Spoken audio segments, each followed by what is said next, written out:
em nome do Senhor Jesus. Lição 14, aqui nós encerramos. Essa foi até uma diferença, que sempre a gente só vai até a 13, né? Mas aqui foi até a 14. A 14ª lição. Missões e a volta do Senhor Jesus. Ponto 1. Alcançando o mundo até que Cristo volte. O evangelho do reino será pregado, a urgência da tarefa. Ponto 2. A volta de Jesus atrelada à obra missionária. Sob ponto 1. Relação da volta de Jesus e missões. Sob ponto 2. O chamado para a igreja. Ok? Nós temos aqui alguns assuntos que vamos tratar, que a lição envolve. Aqui ao lado nós temos os apontamentos do livro.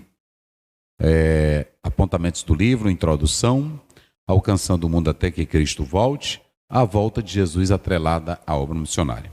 Aqui está o texto, selecionado pelo autor da lição, de Mateus 24, 1 a 14, e as palavras interessantes que nós estaremos discutindo. Vamos lá, a leitura da verdade prática e do texto áureo. Texto áureo, lição 14. E este evangelho do reino será pregado em todo o mundo, em testemunho a todas as gentes, e então virá o fim. Mateus 24, 14. Verdade prática. A grande comissão deve ser cumprida antes do arrebatamento da igreja. Muito bem. O autor ele está procurando enfocar que a missão da igreja, até que Cristo volte, é pregar o evangelho, não é isso? Essa é a missão da igreja, até que Cristo volte. A tarefa da igreja, a missão da igreja, o ensino da igreja é anunciar a Jesus Cristo. Porque dentro da percepção eclesiológica ou a doutrina da igreja, nós já falamos que a igreja ela existe para 3 propósitos. O primeiro propósito, adorar a Deus. O segundo propósito, servir ao próximo. E o terceiro propósito, evangelizar o mundo. A natureza e a missão da igreja é tão somente para isto. A igreja ela vive para esta missão. Por isso que a verdade prática, ela salienta isso, que até que Jesus Cristo volte, a missão da igreja é anunciar o evangelho. Quem vai ser salvo não é missão de nós discutirmos. Quem vai ser destinado, quantos serão salvos, como serão salvos, não é a nossa missão. A Bíblia diz em Mateus 13, eis que o semeador saiu a semear. O Senhor fala sobre a importância de nós vivermos a vida nesta terra, adorando a Deus, evangelizando e servindo ao próximo. Quanto a convencer, a salvar e a perdoar, é a missão que Cristo, Ele mesmo se responsabiliza. Ok? Nós não temos a missão de cristianizar ninguém. Nós não podemos empurrar a fé e o cristianismo goela abaixo. Há muitos líderes, irmãos, que querem até evangelizar, tentando convencer. E escute bem, quando você vê a palavra de Paulo, Paulo os convencia, vá para o grego, que não é a ideia de eu tentar convencer por uma lógica. A ideia lá não é essa. A ideia lá é que ele sabe que ele tinha que expor a palavra, e está em João 16, 6, 7 a 8, que quem convence do pecado, da justiça e do juízo é o Espírito Santo. Então não pense no evangelho ou em fazer discípulos como escola filosófica, peripatética. Não se pode pensar assim. Naquela época tinha os mestres, e os mestres com seus argumentos tentavam aliciar alunos. Jesus ele nunca fez isso. Ele disse assim: quem tem sede vem a mim, e quem quiser. Não é assim? Jesus é diferente de todos os mestres. Tem aí um bocado.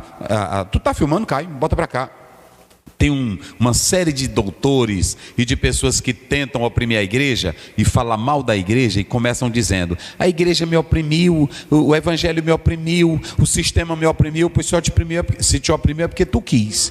Porque nem Jesus Cristo te oprime. Ele diz: quem tem sede, vem a mim, beba. E o Senhor Jesus Cristo, ele deixou bem claro em Mateus 11, 28: vinde a mim quem está Pronto, se tu se acha cansado, se tu achas que precisa de Jesus, venha para Ele. Se tu não acha que não precisa dele, que tu tem teu Cristo, que tu tem tua ideia, que tu tens tua filosofia, teu pensamento, teu achismo, então fica para lá. Agora, Jesus não obriga ninguém a seguir Ele.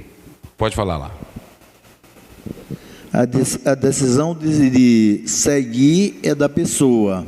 Agora, já que a pessoa quer seguir, as normas é dele. É dele. Ele é quem determina, ele é quem coloca. E nós já falamos isso aqui, né?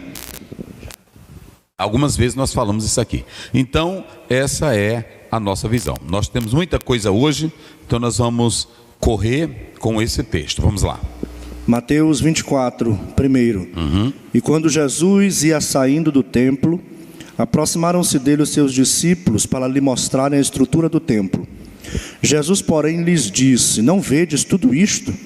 Em verdade vos digo que não ficará aqui pedra sobre pedra que não seja derribada. E estando assentado no Monte das Oliveiras, chegaram-se a ele os seus discípulos em particular, dizendo: dize-nos quando serão essas coisas, e que sinal haverá da tua vinda e do fim do mundo? E Jesus respondendo disse-lhes: acautelai-vos que ninguém vos engane, porque muitos virão em meu nome dizendo eu sou o Cristo, e enganarão a muitos. E ouvireis de guerras e rumores de guerras. Olhai, não vos assusteis, porque é mister que isso tudo aconteça, mas ainda não é o fim. Porquanto se levantará nação contra nação, reino contra reino, haverá fomes e pestes e terremotos em vários lugares. Mas todas estas coisas são o princípio das dores. Então vos hão de entregar para serdes atormentados, e matar-vos-ão, e sereis odiados de todas as gentes por causa do meu nome. Nesse tempo muitos serão escandalizados, e trair-se-ão uns aos outros, e uns aos outros se aborrecerão. E surgirão muitos falsos profetas e enganarão a muitos. E por se multiplicar a iniquidade, o amor de muitos se esfriará. Mas aquele que perseverar até o fim será salvo. E este evangelho do reino será pregado em todo o mundo, em testemunho a todas as gentes, e então virá o fim. Então virá o fim. Muito bem. Primeiramente, hoje eu quero muita atenção dos senhores que estão aqui comigo e dos que estão aí do lado. Por quê? Porque nós temos aqui um discurso escatológico de Jesus no Monte das Oliveiras. E nós temos dentro dos evangelhos, nós temos Lucas, nós temos Marcos 13, nós temos Mateus capítulo 24, não é isso? Que são pequenos apocalipse, ou seja, pequenos capítulos apocalípticos que falam do futuro, ok? E quando nós atentamos para essa visão, nós podemos analisar que esse texto que o pastor acabou de ler, eu coloquei aqui que ele é um pronunciamento difícil. É a primeira coisa. Hoje eu quero que cada irmã que está aí, pegue a sua Bíblia e acompanhe comigo. Aqui se tem um pronunciamento difícil. Por que, pastor Aziel, que esse pronunciamento que o senhor está falando aqui, ele é difícil? Devido à natureza. A natureza que Jesus fala aqui, nesse texto, ela é bem problemática porque você tem um assunto profético que relaciona esse assunto profético com o aspecto apocalíptico e histórico de alguns eventos que sucederam lá atrás. E esses eventos que sucederam lá atrás, se vocês atentarem bem, você tem aí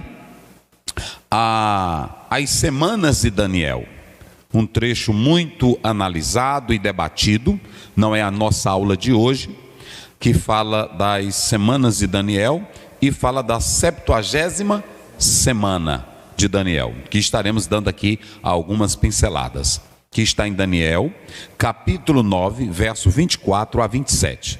Daniel 9, 24 a 27 é o texto que aborda a 70ª semana. Mas nós temos as semanas de Daniel, porque primeiramente nós temos 69 semanas. E aí essas 69 semanas, elas envolvem o assunto que vem até Cristo, quando ele é crucificado e é ressuscitado. Mas aí resta uma semana, que é chamada de a 70ª semana de Daniel. Que essa semana para muitos, ela é futura, ela é ela não se cumpriu, ela ainda vai se cumprir. Então, quando você atenta para esse texto aqui, ele é muito difícil porque liga passagens do Velho Testamento com aspectos históricos, apocalípticos e proféticos. Me entenderam agora? Então é muito difícil você atentar para esse texto e dizer assim: olha, Mateus, isso aqui, olha para cá, tá filmando Caio? Nenhum escatólogo, nenhum doutor em teologia, nenhum bambambam em escatologia, eu estou dizendo para vocês, sabem discernir isso aqui com toda segurança. O que eles podem apresentar é isso aqui, bota aqui, Caio. Eles podem apresentar, vamos lá bem forte, o lado o quê? Histórico, contínuo, futuro, espiritual e moral. Nesse lado espiritual e moral, eles falam que o capítulo 24, ele quer simplesmente mostrar a importância da igreja orar, vigiar, manter a santidade até que Cristo volte. No aspecto histórico, eles dizem que muitos eventos foram literais e se cumpriram, como a destruição do templo em 70 depois de Cristo. Mas eles dizem do lado contínuo que algumas profecias continuaram, inclusive no presente. E outros são da categoria que tudo isso de Mateus 24 aponta só para o futuro. Então veja que essas são as escolas ou as interpretações de Mateus 24. Cada uma busca uma base na hermenêutica para fazer a sua análise de Mateus 24. Fora isso aqui, você tem análises tradicionais das escolas, você tem os seminários que pendem para alguma dessas linhas de pensamento e interpretação. Por que eu estou dizendo isso aqui? Porque tem algumas pessoas na internet que não têm compromisso com Deus, que não têm compromisso com a verdade, e aí gravam um vídeo no TikTok, e aí já a intenção dele é polemizar. Olha, eu quero te dar um conselho. Assim como você, quando vai se consultar, procura um médico certo para te consultar e não fica na internet, eu te digo da mesma coisa. Sente com um pastor sério, que conhece a Bíblia, que conhece grego, que conhece hebraico, que conhece aramaico, para te dar a interpretação correta. Porque a maioria dos que falam aí na internet, querendo fazer gracinha, são pesquisadores que dizem o que os outros já disseram lá atrás, mas que não sabem a causa, a essência, a raiz da coisa, ok? E eu vou dar uma explicação bem óbvia aqui. Vem aqui o pastor Luiz e o irmão César, o professor César. Venham aqui, eu vou dar essa ilustração. Um fica aqui do meu lado, muito bem, o outro fica aqui. Digamos que aqui está o pastor Luiz, ele acredita no arrebatamento da igreja, ok? Que alguns dizem hoje ensinando que não há, e eu vou já mostrar que há sim. Digamos, ele é pré-milenista, ele é pré-tribulacionista. Aqui está o professor César, ele é pós-tribulacionista, certo? Nós temos 6 linhas de interpretações. Olha aqui, nós temos o pré-milenismo, acredita em um milênio literal, não é isso? Que depois que a igreja for arrebatada, passar a grande tribulação, julgamento das nações, vai ser estabelecido o milênio. Nós temos o pós-milenismo. Vocês sabem que eles dizem que o mundo vai estar caminhando para uma melhora e que no final de tudo, o desfecho final haverá. O amilenismo é aquele que não acredita em um milênio literal, não é isso? É mais idealista. O pré-tribulacionista acredita que antes que venha a grande tribulação, Jesus vem buscar a sua igreja. O pós-tribulacionismo acredita que a igreja passará pela grande tribulação e que no final da grande tribulação, baseado em Apocalipse 19 e outro texto, o Senhor Jesus se manifesta, aí ele destruirá os inimigos e levará a igreja para o céu. O mesotribulacionista acredita que no meio da grande a igreja ela vai passar pela metade, mas no meio dela ele será arrancado. Agora vamos ver. Aqui está o professor César, aqui está o pastor Luiz. Nenhuma dessas escolas aqui, histórica, futurista, preterista, idealista, e nenhuma dessas interpretações, ouçam bem, nenhuma delas negam a vinda de...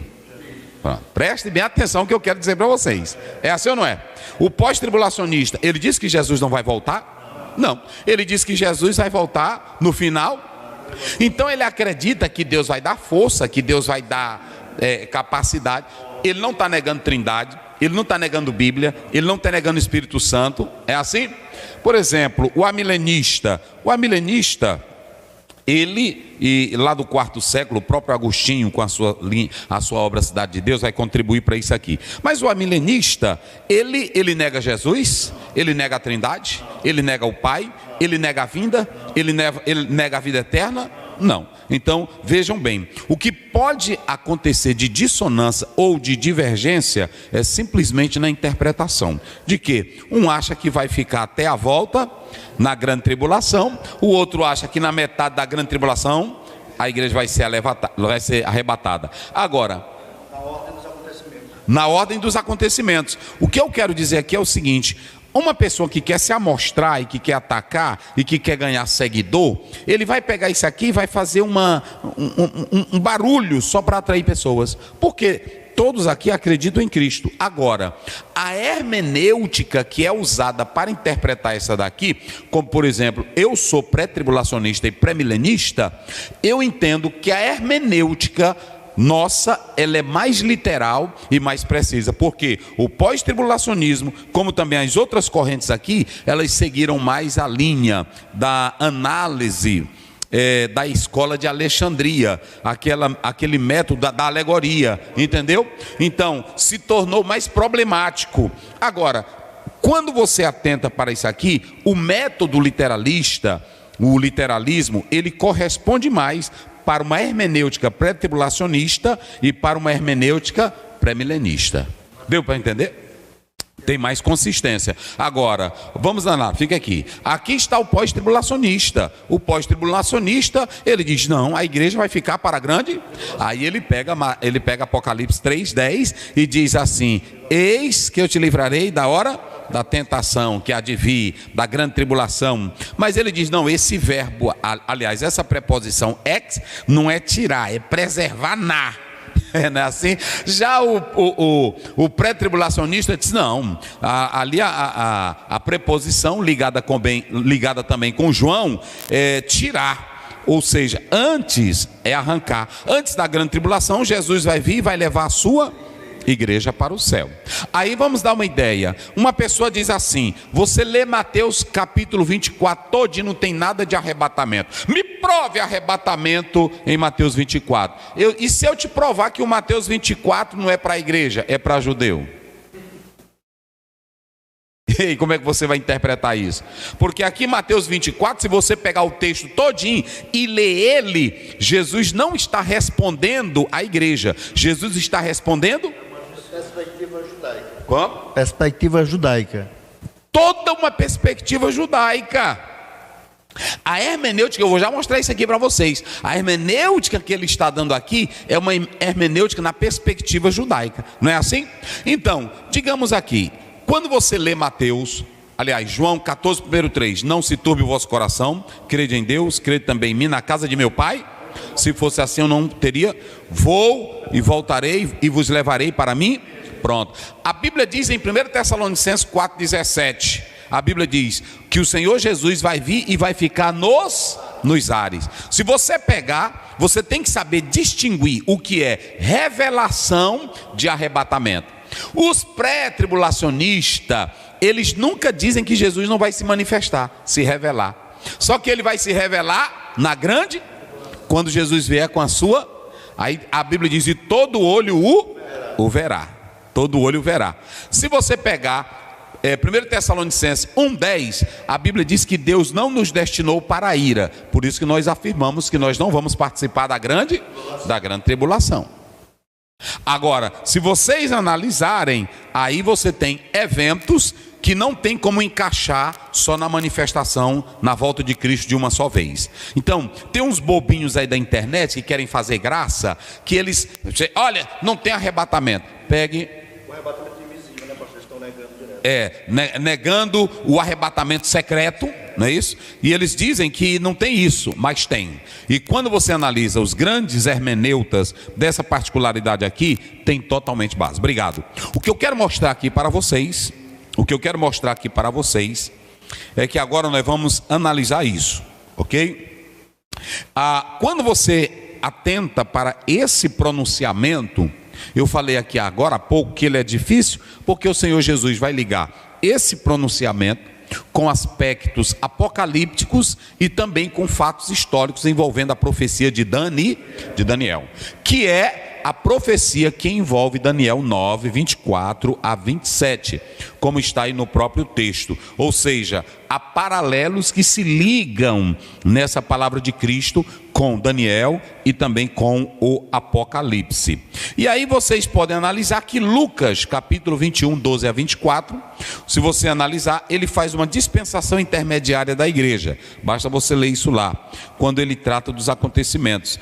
E aí você vê a expressão, mas antes que estas coisas aconteçam, ok? Então, você pode analisar que aqui nós temos um pronunciamento difícil. E para quem o texto está se dirigindo? A quem o texto se dirige? Qual é a relevância de Mateus 24 para a igreja? Vamos lá. Nós vamos começar. O pastor leu o primeiro texto, vamos lá. Siga aí agora a leitura paulatina para a gente seguir. E quando Jesus ia saindo do templo, aproximaram-se dele os seus discípulos, para lhe mostrarem a estrutura do templo. Isso, pode ir. Jesus, porém, lhes disse: não vedes tudo isto? Em verdade vos digo que não ficará aqui pedra sobre pedra que não seja derribada. E estando assentado no Monte das Oliveiras... Pronto, começa bem aí.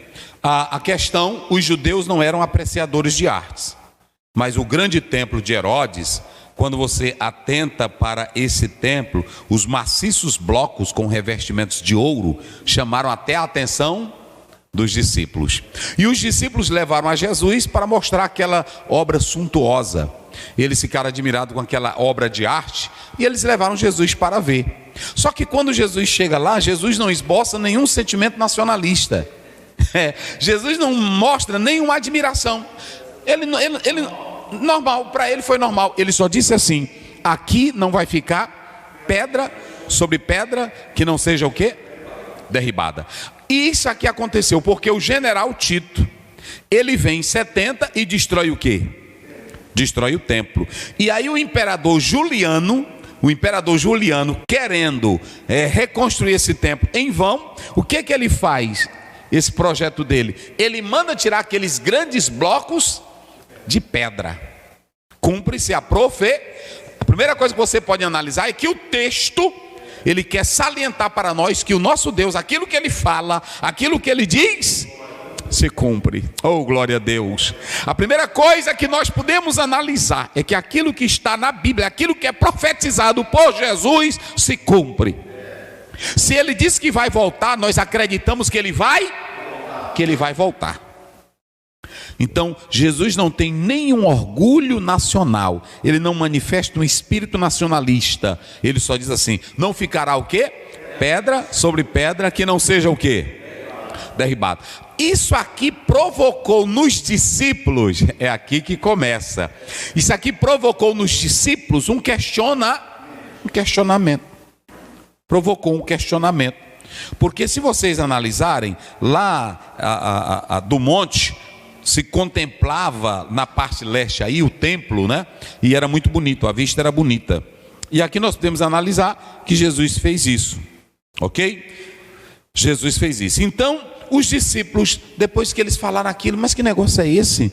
Então, ele está falando do futuro, mas ele está dizendo aqui que nós vamos ficar sem glória. Ele está dizendo aqui que esse templo, que é o nosso orgulho, que é a nossa glória, vai ser o quê? Aí surge uma indagação. Aí quando eles estão a sós com Jesus, aí agora o verso 4. Olha o que acontece. E estando assentado no Monte das Oliveiras, chegaram-se a ele os seus discípulos em particular, dizendo: dize-nos, quando serão essas coisas, e que sinal haverá da tua vinda e do fim do mundo? São duas perguntas. Duas perguntas com uma resposta. Eles perguntam: a glória que os discípulos tinham, que era no templo, a esperança que eles tinham de um futuro melhor, Jesus vai piorar. Jesus disse: não vai ficar pedra sobre pedra que não seja derribada. E aí, veja bem, isso aqui é muito importante, irmão, é muito interessante. Tudo se cumpriu ou não? Se cumpriu. Agora, observem bem, quando acontecerão estas que coisas? Vamos aí, só para ter uma ideia, aqui vocês, que coisas? Pronto, fala aí, deixa ele falar para ouvir. Que coisas? Só para os irmãos ouvirem. A destruição do templo. Primeiro, Senhor Jesus, agora nós ficamos preocupados, porque nós estamos pensando que vamos ter uma glória, que vamos ter um status. E como é que o Senhor está dizendo que o nosso templo vai ser destruído? Pois tudo bem, já que o Senhor profetizou, quando isto vai acontecer? Primeira coisa, separe o texto. Quando é que o templo vai ser destruído? E o templo tem relação com quem? O templo tem relação com quê? Com os judeus. Veja bem, analise o texto. Aí eles fazem outra pergunta. Agora leia aqui a outra pergunta. Olha aí a outra pergunta. A primeira pergunta, eles perguntam: Quando serão essas coisas? A primeira. Isso. A segunda. Ou seja, quando o templo será destruído. Vai. E que sinal haverá da tua vinda e do fim do mundo? E que sinal haverá da tua vinda e do fim do mundo? Outra. Rapaz, precisa ler Bíblia, irmão. Precisa ler Bíblia para não chafurdar um negócio. Aí entrou agora, vai entrar a interpretação de Cristo, como o professor César falou. Jesus não estava falando com a igreja ali. Jesus não estava falando para a futura igreja. Jesus estava falando para quem? Para os judeus. Então, a pergunta que eles fazem, Jesus vai responder à luz do conhecimento que eles tinham. Meu Deus do céu. Então você tem uma interpretação judaica do Velho Testamento, ligada à profecia de quem? De Daniel. Meu Deus. Porque qual era a ideia dos judeus? Qual era a ideia dos judeus? Ouçam bem, essa lição ela é bem... A ideia dos judeus era que Jesus Cristo haveria de trazer o porvir. Jesus Cristo haveria de trazer uma nova era, não com desgraça, não com miséria, mas destruindo o mal, punindo os pecadores e num estado de grande glória. Falei. Vocês podem participar. Seria já que o templo ia ser destruído, não tem sentido mais. Então, a vida espiritual está no templo.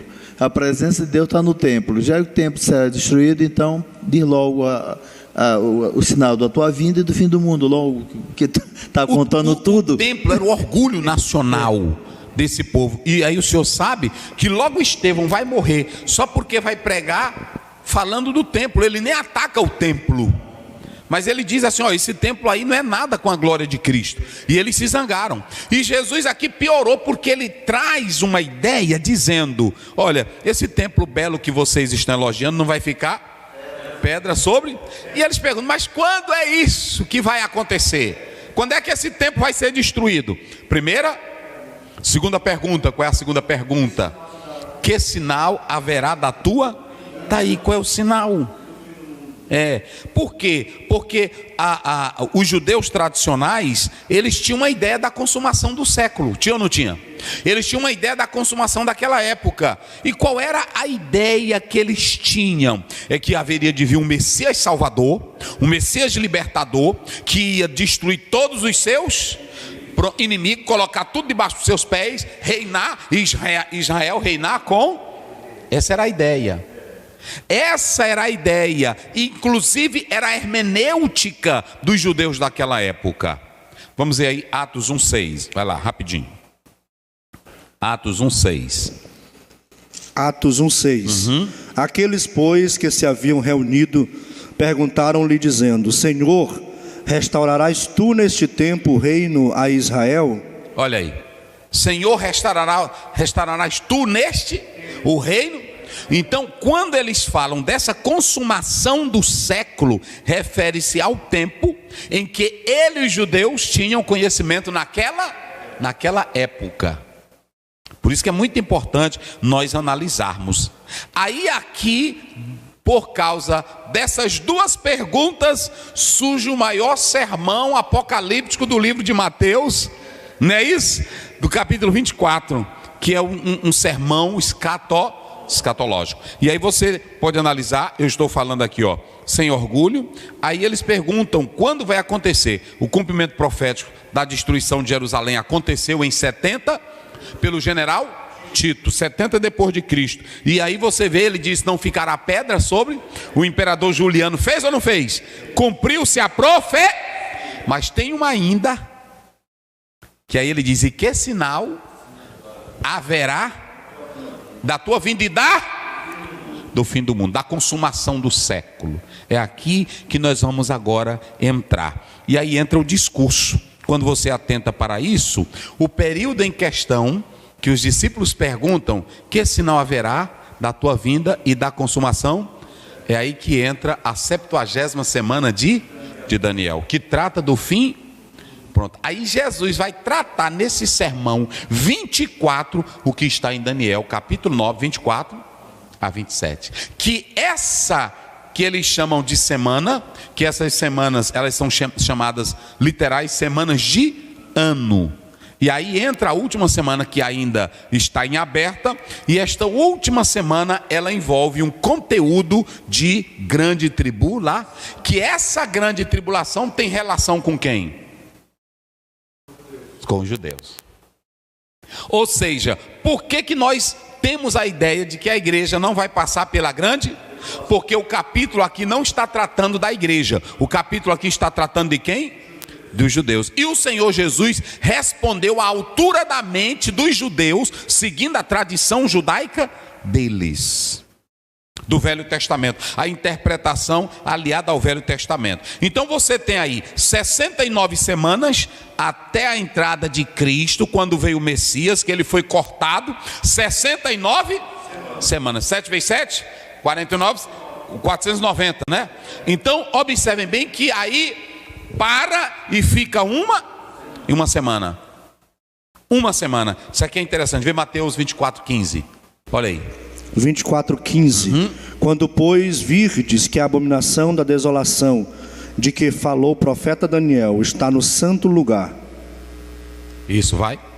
Então os que tiverem na Judéia, que fujam para os Observem montes. que ele fala de um elemento profético no meio do ensino. Olha o que falou Daniel, não foi assim? Então quando você atenta, aqui está envolvido um período profético. E ele está salientando isso aqui. Ou seja, aqui nesse acontecimento de Daniel, ele coloca no meio a 70ª semana. Que esta 70ª semana, ela tem ligação com quem?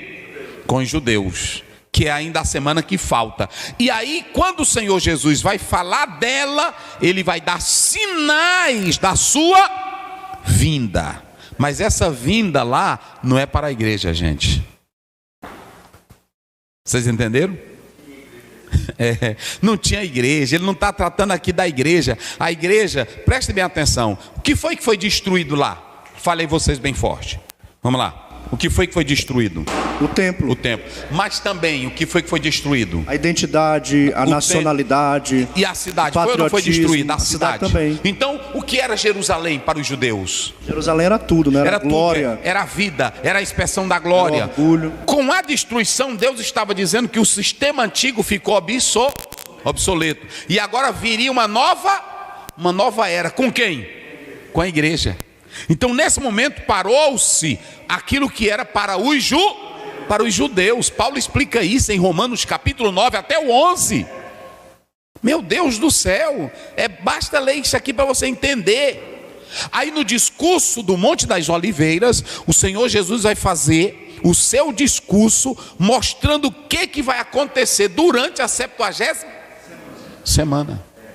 E o que vai acontecer nela? Aí nós vamos tratar. Se vocês analisarem essa 70ª semana de Daniel, ela vai ter um desfecho que vai culminar com a volta de quem? Vai, em glória. Aí nós vamos analisar, agora nós vamos para o texto. Vamos lá para o texto. Eita, meu Deus, é coisa boa. Vamos lá para o texto. Vai, prossegue. Versículo 4. E Jesus respondendo disse-lhes: acautelai-vos para que ninguém vos engane, porque muitos virão em meu nome, dizendo eu sou o Cristo, e enganarão a muitos. Vai. E ouvireis de guerras e de rumores de guerras. Olhai e não vos assusteis, porque é mistério que isso tudo aconteça, mas ainda não é o fim. É mistério. Pode bem aqui, pastor Luiz. Vamos lá. Aqui, só para os irmãos terem a ideia, desse ladinho aqui. Bota de vermelho, né? Para destacar. Coloca aí. Olha o que ele vai colocar aí. Anticristo. Anticristo, coloque aí. Isso é muito importante que você tenha todo o cuidado para analisar isso. Anticristo, colocou aí. Guerra, fome, morte. Anticristo, guerra. Lá embaixo o outro, né? Separado. Anticristo, guerra, fome. Para me explicar algo para eles. Fome, morte, mártire. Muito bem, mártire. Isso. Isso aqui é muito importante. Mártire. Pronto, fechou. Ok. Aqui vocês vão analisar o seguinte: o que o pastor está colocando aqui? O Senhor Jesus agora, ele começa a revelar o conteúdo da 70ª semana de Daniel. E ele faz, professor César, pastor Adalberto, pastor Luiz, ele pega e vai ligar isso aqui com o capítulo 6 até o capítulo 19 do livro do Apocalipse. E a primeira parte é que ele vai dividir a grande tribulação em 2 momentos, em 3 anos e meio e depois Daniel 9, 27. Vamos lá, rapidinho. Daniel 9, verso 27. Segue aí, vamos lá. Daniel 9, verso 27. Daniel 9, 27. E ele firmará um concerto com muitos por uma semana. Por uma semana. E na metade da semana, fará cessar o sacrifício. No primeiro momento, Israel, pensando que esse aqui é o Cristo verdadeiro, vão fazer o quê? Um pacto, um concerto com o anticristo. Mas depois ele vai descobrir pela imposição, porque o diabo vai tentar aliciar e depois vai mudar. Ele vai entender que não é verdadeiro e não é o Cristo. Vai romper esse e vai começar a segunda parte da grande. Então a primeira parte ela é intensa, mas a segunda ela é pior. Então nessa primeira parte você tem o capítulo 6 que envolve os selos. Se lembra aí que o pastor falou? Olha o conteúdo dos selos. Porque depois vem a taça, depois vem as trombetas. Mas olha o conteúdo dos selos. Olha aqui, ó. Anticristo, guerra, fome, morte e mártires. Do 30 a 70, se vocês analisarem, de 30 em diante, depois que Jesus morre, pouca gente queria dizer que era o Cristo. Porque quem dissesse que era o Cristo, ia para onde? Ia para a cruz. Depois, na era cristã, é que vai se desenvolvendo e falsos cristos vão surgindo. Vão surgindo falsos cristos. Só que aqui, quando Jesus está falando, lá no capítulo 24, ele está dizendo que vai surgir alguém se dizendo que é o e que vai aliciar quem? Há muitos, inclusive Israel. Aí vai ter um conflito de guerra, que ele diz aí: ouvireis o quê? Vamos lá. Ouvireis de guerra e rumores de guerra. Ouvireis de guerras e rumores de guerras. Vai, e o que mais? Olhai e não vos assusteis. Olhai e não vos assusteis. Porque é mistério que isso tudo aconteça. Pronto. Mas ainda não é o fim. Vamos lá. Comece lá do versículo que diz: fome, vai. Fome. E se levantará um rei, nação contra nação. Lá vai. Se levantará o quê? Nação contra nação. Nação. Conflitos armados, vai. Reino contra reino. Reino contra reino. Isso, vai. Fome. Pestes. Terremotos. Em vários lugares. Então você tem aí primeiro selo, segundo selo, terceiro selo, quarto e o quinto selo. Olha o verso 9. Lê aí o verso 9. Então vos hão de entregar para serdes atormentados. Judeus mártires que pela fé no Messias e por não aliar-se ao anticristo serão o quê? atormentados. Ou seja, toda a resposta de Jesus em Mateus 24 está atrelada a quem? Aos judeus.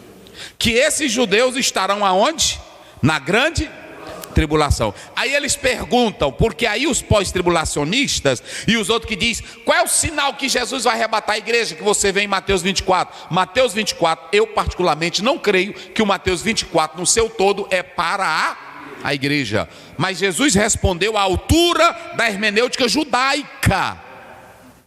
Meu Deus do céu. Vocês entenderam agora?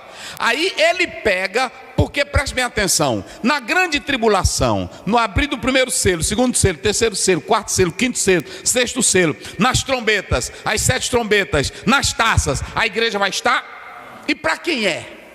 É para quem vai ficar na grande? E quem é que vai ficar na grande tribulação? Os judeus. A grande tribulação, gente, não é... A grande tribulação, já falei, ela tem 2 sentidos: punir as nações pecadoras e tratar com os judeus. Aí você pergunta, pastor Zéu, mas por que Deus tem que tratar com os judeus? Porque ele tem uma promessa e um pacto com os judeus. Paulo diz, Deus rejeitou o seu povo? De maneira nenhuma. Mas nesse momento aqui, a igreja, ela já foi o quê? Arrebatada. E aqui a igreja não tem nada a ver com a grande tribulação. Não tem nada a ver com a grande tribulação. Não tem nada a ver. Então nós podemos analisar isso. Aí observem bem. Olha, prossegue o versículo 8 em diante. Vamos lá. Mas todas estas coisas são o princípio das dores. Ele está dizendo que para aquele israelita que se mantiver fiel, feliz, sincero, observem bem, ele está dizendo que aquele israelita que se mantiver sincero é como uma mulher que vai aguentar as dores, mas que depois vai manifestar uma vida feliz, uma alegria imensa. É isso que ele está dizendo. Prossegue a leitura. Então vos hão de entregar para seres atormentados. Porque, só um minuto, pastor. Como é que a Bíblia diz, eu te guardarei, pós-tribulacionistas, eu te guardarei da hora? E como é que vai morrer gente santo e fiel na grande tribulação? Então que Jesus é esse que promete que vai guardar e tu morre? Está lá ou não está? Vamos ler Apocalipse 3:10, vai lá. Apocalipse 3:10, leia lá, rapidinho. Sim. Como guardaste a palavra da minha paciência, isso, também eu te guardarei da hora da tentação que há de vir sobre todo o mundo, para tentar os que habitam na terra. Então vamos à ideia, se ele vai te guardar na hora da... E como é que tu vai morrer? Vamos lá, Apocalipse 6, 9 e 11. 6, 9 e 11. Isso. 6, 9 e 11. E havendo aberto o quinto selo, vi debaixo do altar as almas dos que foram mortos por amor da palavra de Deus. Epa, foram mortos por amor? Então a promessa de que vai guardar, que Deus é esse? Hein, tribulacionista, pós-tribulacionista? Como é que a Bíblia diz, eu te guardar? Pronto, como é que ele vai te guardar? Se tu vai morrer, porque tem muitos, olha, lê aí, os mártires. E clamavam com vi debaixo do altar das almas os que foram mortos por amor da palavra de Deus. Sim. E por amor do testemunho que deram. E pelo amor do testemunho que deram. Vai, até o 11. E clamavam com grande voz dizendo, até quando, ó verdadeiro e santo dominador, não julgas e vingas o nosso sangue dos que habitam sobre a terra? Tá vendo? Então, aqui você vê que quando Jesus começa a falar do conteúdo de Mateus 24, ele está falando da 70ª semana que vai envolver quem? Que vai envolver o quê? Que vai envolver o quê? Que vai envolver o quê? E que vai envolver o quê? Aí tem gente que diz assim, pastor, já tem terremoto desde o início da humanidade, já tem guerra desde o início da humanidade, e já tem o quê? Fome. Prestem bem atenção, isso aqui que vai acontecer em Mateus 24 não são os fenômenos naturais, mas são acontecimentos que serão desencadeados por Deus. É diferente, nós temos que entender isso aqui.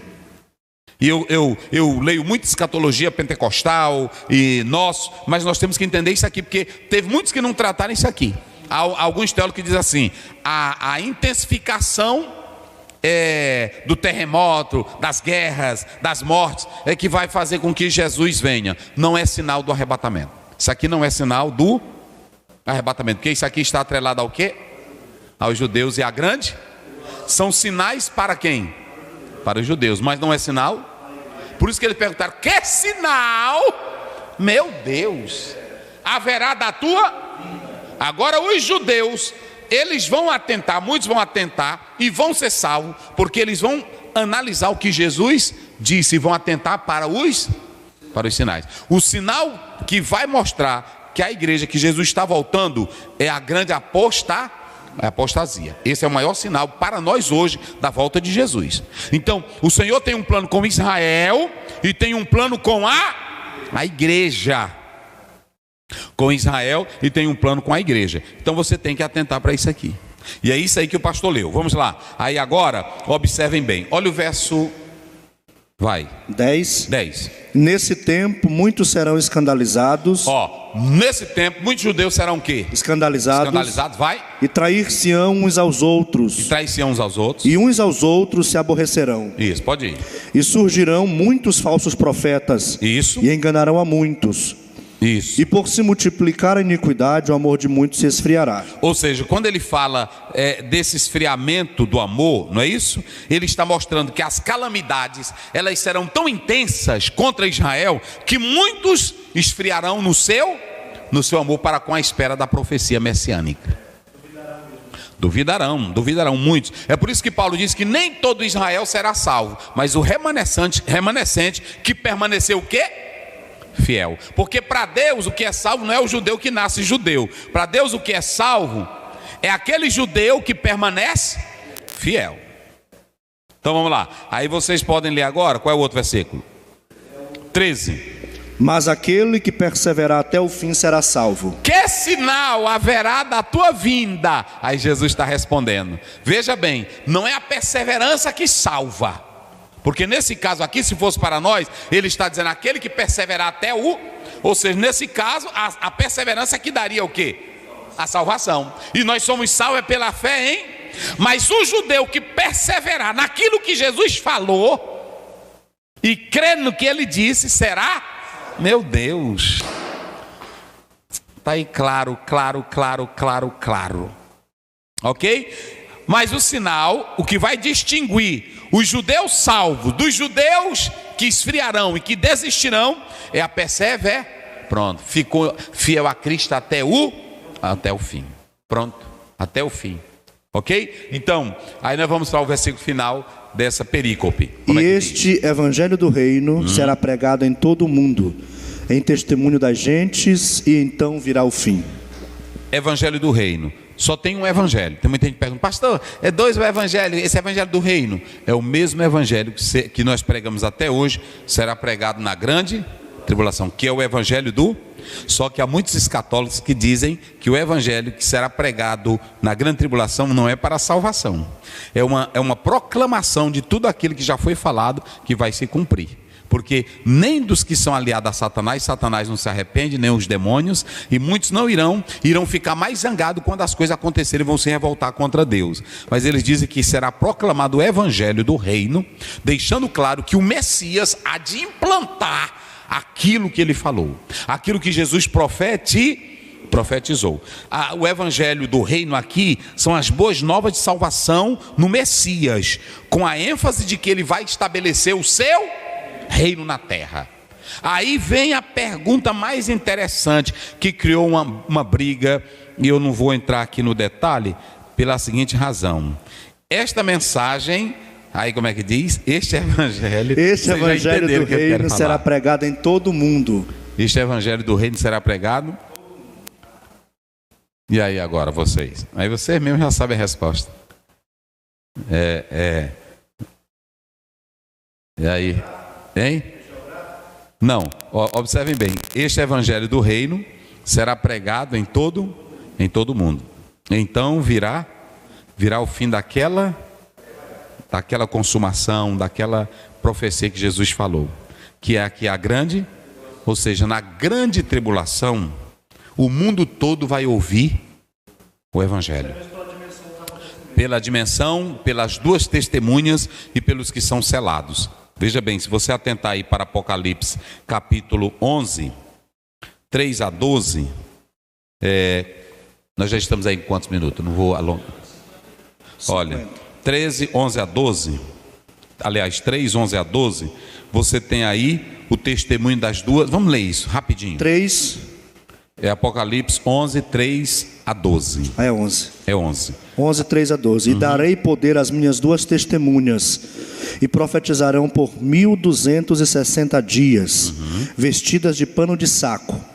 Estas são as duas oliveiras e os dois castiçais que estão diante do Deus da terra. E se alguém lhes quiser fazer mal, fogo sairá da sua boca e devorará os seus inimigos. Isso. E se alguém lhes quiser fazer mal, importa que assim seja morto. Vai, pode ir. Elas têm poder para fechar o céu, para que não chova nos dias da sua profecia. Sim. E têm poder sobre as águas para convertê-las em sangue, e para ferir a terra com toda sorte de pragas quantas vezes quiserem. E quando acabarem o seu testemunho, a besta que sobe do abismo lhes fará guerra e as vencerá e as matará. Pronto, então por essas duas testemunhas, o mundo daquela época vai ouvir o Evangelho. Apocalipse capítulo 7, os que são selados também irão anunciar o Evangelho do Rei. Então, quando ele diz assim, esta mensagem será pregada em todo o mundo, é a mensagem que vai ser pregada durante a grande, ou seja, nós que pregamos missões, pegamos esse versículo aqui para dizer que Jesus só vai voltar depois. Não é assim não, gente.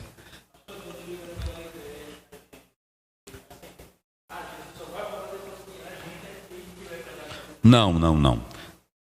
Existem países que até hoje não deixam o evangelho entrar e nunca será evangelho, isso ali vai ficar. Por isso que a igreja ela tem uma missão urgente de fazer a proclamação do evangelho. Mas esse texto aqui, ele não está falando de missões. Eu quero deixar isso bem claro. Há muitos que seguem, e antigamente não é que a gente ataca ninguém, mas o texto ele não está propriamente falando disso. Porque vocês estão vendo o contexto histórico. Eu não posso pegar um versículo isolado e colocar nisso aqui. Esse texto não trata da missão evangelizadora. Ele não está tratando. O que acontece é que nós, sabendo que Jesus vai voltar e que a vida de um homem sem Deus é triste, a igreja ela tem a urgência de anunciar o quê? O Evangelho. Fala aí. O papel da igreja é esse, é evangelizar, é pregar o evangelho. Mas fazendo uma análise exegética do texto, o texto não fala da questão missionária. Não fala. Para essa época aqui, para esta era. Para esse momento que Jesus está respondendo. Não. Agora a tribulação é outra coisa. Isso. Agora, pregar o evangelho até que Jesus venha é a nossa missão. É a nossa missão. É por isso que eu disse agora há pouco. Por quê? Porque o Senhor Jesus nunca disse assim, olha, quando vocês evangelizarem o mundo todo eu volto. Não, ele disse assim, fazei, Atos 1:8, recebereis poder e sereis minha em Jerusalém, Judéia, Samaria, confins do mundo. E até os confins da terra. Aí ele mandou pregar. Agora, inclusive se vocês analisarem todas essas análises que nós fizemos aqui, nenhuma dessas correntes aqui sabe o dia que Jesus vai voltar. Nem o pré-milenismo, nem o pós, nem o amilenismo, nem o pré-tribulacionista, nem o pós-tribulacionismo, nem o mestre-tribulacionismo, nenhum sabe do dia que Jesus vai voltar. Por isso que é necessário vigilância, é necessário temor, é necessário santificação, não é isso? E aí a Bíblia diz, sem a qual ninguém verá o Senhor. Então, o que é que você tem aqui? Você tem a urgência da igreja fazer missões, a urgência da igreja levar o evangelho para que as pessoas não morram sem Cristo.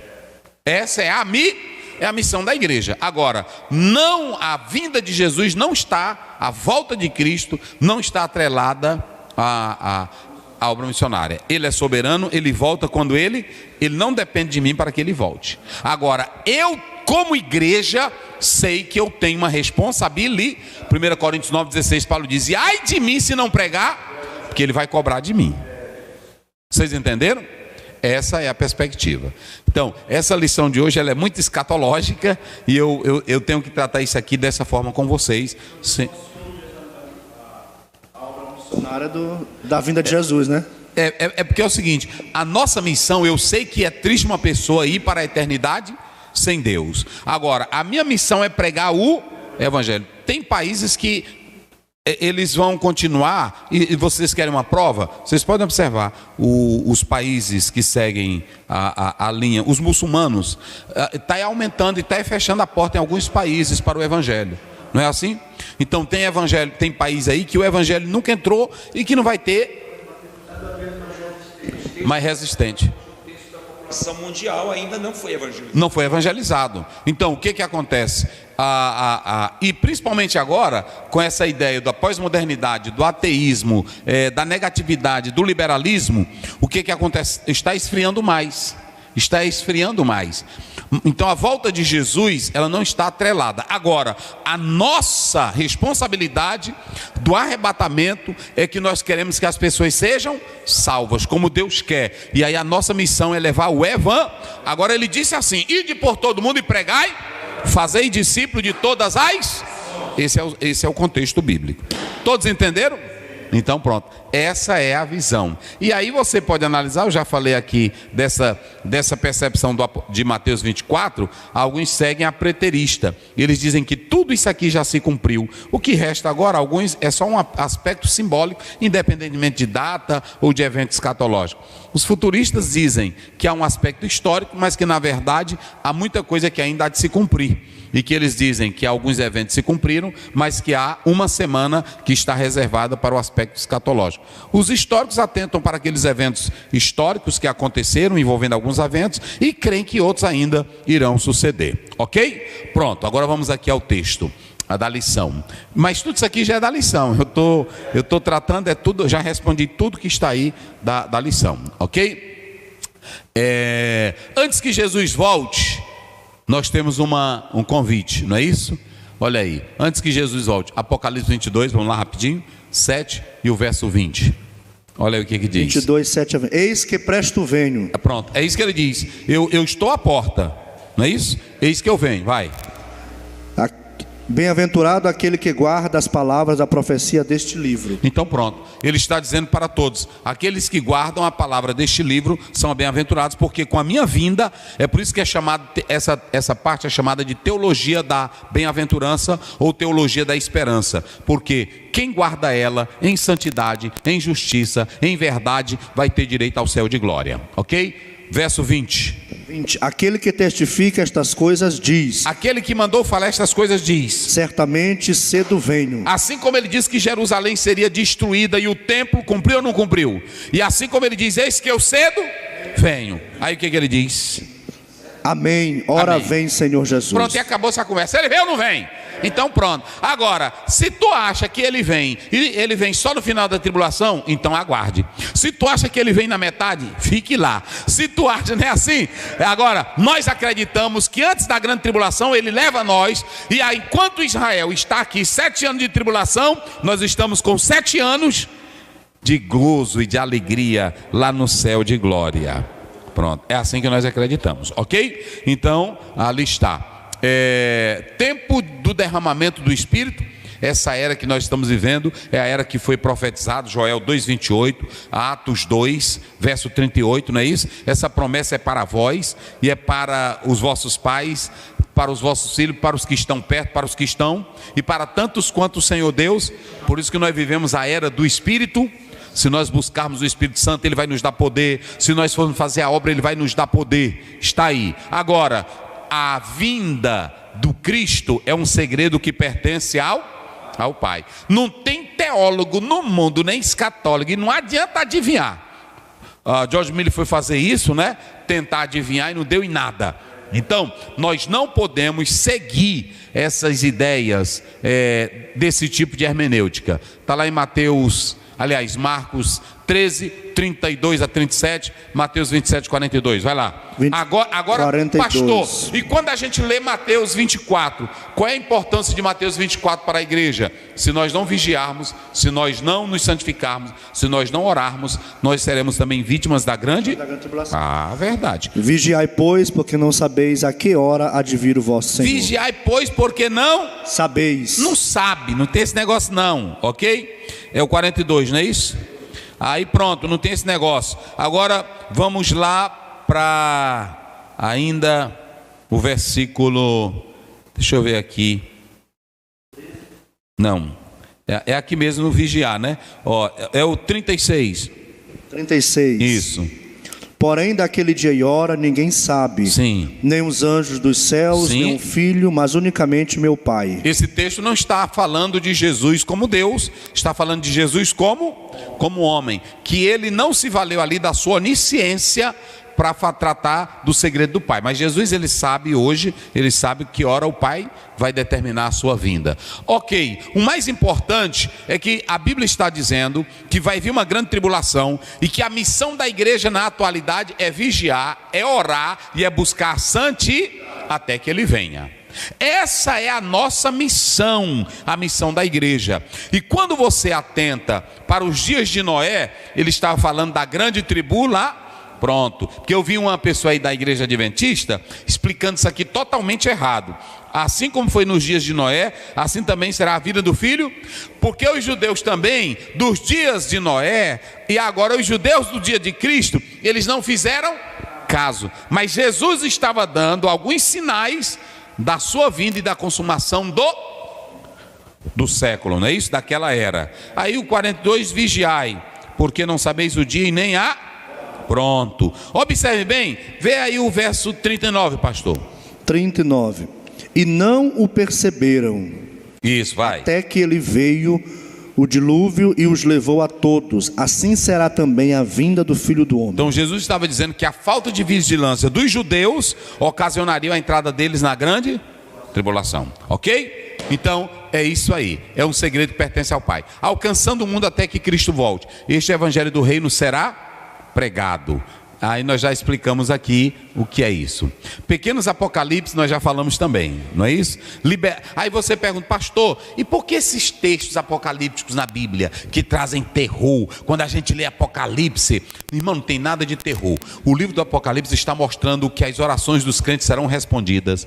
O livro do Apocalipse está mostrando que as nações ímpias serão punidas. O livro do Apocalipse está mostrando que a Babilônia comercial, as cidades da prostituição, do sexo ilegal, as cidades que fazem noitada, bota pra cá, Caio, as cidades que trazem todo o mal, é sex shop, é imoralidade, é traição, é mentira, é idolatria, é pecado, é ninguém querendo saber de Deus, as cidades dos cassinos, das orgias, das bebedeiras, da desgraça, elas serão punidas no dia da grande, caiu a grande Babilônia, a Babilônia espiritual, da falsa religiosidade, a Babilônia do comércio, todo tipo de jogatina, todo tipo de droga, todo tipo de feitiço, todo tipo de miséria, todo tipo de pecado, todo tipo de desgraça, naquele dia serão punidos. Agora, quando você lê esse texto, não é para amedrontar. Quando você lê o texto dizendo, abriu-se o poço do abismo e mais de 200 milhões de demônios, de gafanhotos saíram. Aí tem irmão que fica, meu Deus, isso ali não é para tu não, santo. Ali é para mostrar que Deus, Ele vai punir aqueles que não se arrependeram. Mas para vós que temeis ao Senhor, nascerá o sol da justiça. Ou seja, o texto de Apocalipse não é para criar perplexidade. Ok? Então você tem aqui a segunda vinda pronto, Jesus ele vai vir aqui, agora olhando para Mateus 24, você tem a vinda de Cristo para os judeus, no final da grande tribulação, aí a Bíblia diz, e todo olho o verá. Agora é simples, gente, como é que vai? Aí Jesus está voltando, olha para cá, os pós-tribulacionistas, como é que Jesus está voltando? Aí ele fica nos ares, manda buscar os que estão na terra, ressuscita os mortos, transforma, porque um dia desse eu vi um cara dizendo assim, corpo não vai para o céu, vai mesmo não, a Bíblia diz que os mortos que morreram em Cristo, ressuscitarão, e nós que estivermos vivos, seremos transformados. Vamos lá, Apocalipse, aliás, 1 Coríntios 15, 51, 52, corre lá. Vamos ver se ele vem somente para os seus. 15:51. Eis que eu vos digo um mistério. Eis que eu vos digo um mistério. Na verdade, nem todos dormiremos, sim, mas todos seremos transformados. No momento, no abrir e fechar de olhos, ante a última trombeta. A última trombeta, essa trombeta não tem nada a ver com Apocalipse. É o chamado para os santos. A última trombeta. Ao toque da última trombeta. Vamos. Porque a trombeta soará. Sim. E os mortos ressuscitarão incorruptíveis. Isso. E nós seremos transformados. E nós seremos transformados. Vai. Porque convém que isto que é corruptível se revista da incorruptibilidade, e isto que é mortal se revista da imortalidade. E quando isto que é corruptível se revestir da incorruptibilidade, e isto que é mortal se revestir da imortalidade, então cumprir-se-á a palavra que está escrita. Tá, ok, então esse primeiro momento aqui é só para os seus, que é quem? A igreja que serviu a Deus, que adorou, que isso é o arrebatar. Agora, aí essa é a segunda vinda com a primeira fase. Ele vem só para... Agora tem a segunda vinda que está em Mateus, que ele vem para quem? Para os judeus. E essa vinda dele é para condenar os ímpios e salvar os judeus que vão clamar por ele. Rapidinho, vamos lá. Vamos ler aí, Mateus 24. Aí a gente volta. Mateus 24, verso 29 a 30. Vai lá. Mateus 24, 29 a 30. Isso. E logo depois da aflição daqueles dias, o sol escurecerá. Sim. E a lua não dará sua luz. Isso. E as estrelas cairão do céu, e as potências dos céus serão abaladas. Isso. Então aparecerá no céu o sinal do Filho do Homem. Sim. E todas as tribos da terra se lamentarão, e verão o Filho do Homem vindo sobre as nuvens do céu com poder e grande glória. Vai. E ele enviará os seus anjos com rijo clamor de trombeta, os quais ajuntarão os seus escolhidos desde... Ajuntarão quem? Os seus escolhidos. Ele vai vir e todo olho o verá. Agora ele vai vir aí para quem? Para os escolhidos. Quem é o escolhido aí? São os judeus crentes. Os judeus que perseveram. Os judeus que aguentaram a grande tribulação e não se aliaram com o Aí o Senhor vem para eles. Rapaz, meu Deus do céu. Vai lá. Os seus escolhidos desde os quatro ventos, de uma a outra extremidade dos céus. Isso. Aí pronto. Nessa parte aí que ele vem, ele vai tá dizendo que ele vai ficar nos ares? Está dizendo que ele vai pedir para os mortos ressuscitarem? Está dizendo que ele vai transformar? Então onde é que vai caber isso aí? Meu Deus do céu. Não tem. Agora vamos lá. Agora vamos ler 2 Tessalonicenses 1:8. Vamos lá. 1:8. 2 Tessalonicenses 1:8. Sim. Como labareda de fogo, tomando vingança dos que não conhecem a Deus. Sim. E dos que não obedecem ao evangelho do nosso Senhor Jesus Cristo, os quais por castigo padecerão eterna perdição ante a face do Senhor e a glória do seu poder. Tá vendo? Vai, pode ir. Quando vier para ser glorificado nos seus santos e para ser admirável naquele dia em todos os que creem, porquanto nosso testemunho foi crido entre vós. Agora vamos ler Zacarias 14, verso 4. Rapidinho, para a gente fechar aqui. Vai. E aí a gente vai encerrar aqui. 14:4. Corre aí, Zacarias. Zacarias 14:4. Isso. Como é que diz? 14:4.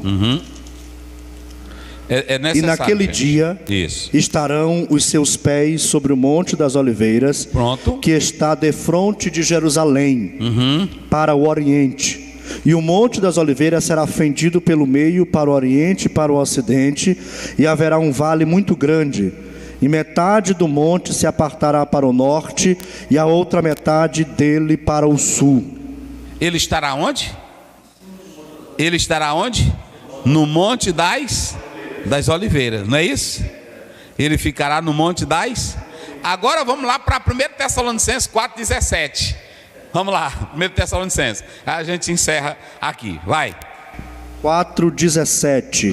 Depois nós, os que ficarmos vivos, seremos arrebatados juntamente com eles. Seremos o quê? Arrebatados. Arrancados. Juntamente com eles nas nuvens, a encontrar o Senhor nos ares. Como é que ele está nos ares? E vai dizer que os pés deles estão aonde? Meu Deus do céu. Não tem como dizer que é o mesmo evento. São coisas distintas. Aí, é que quando ele vier para julgar Israel, aí os pés dele vão pousar onde? No monte. E esse ele prometeu. Isso ele prometeu para eles. Sim ou não? Agora observem bem uma coisa que o pastor leu.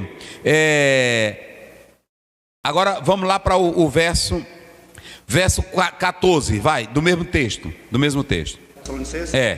Porque se cremos que Jesus morreu e ressuscitou, assim também aos que em Jesus dormem, Deus os tornará a trazer com ele. Ele vai trazer quem com ele para ficar com ele nos ares?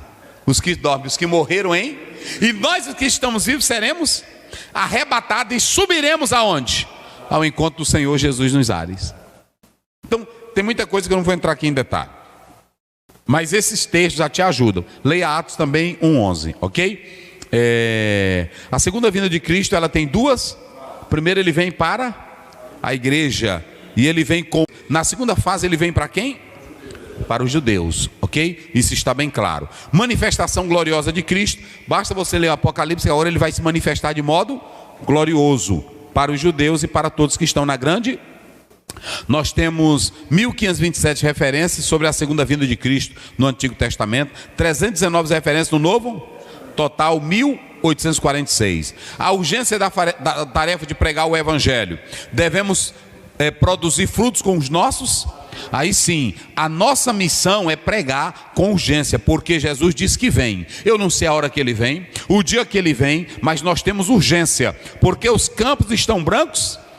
E o Senhor te deu talento, olhe para cá. O Senhor não te deu talento para ficar parado na igreja. O Senhor não te deu talento para ficar exibindo na igreja. Os dons e os talentos que Ele nos concedeu é para nós evangelizarmos. O campo já está branco. E os obreiros são?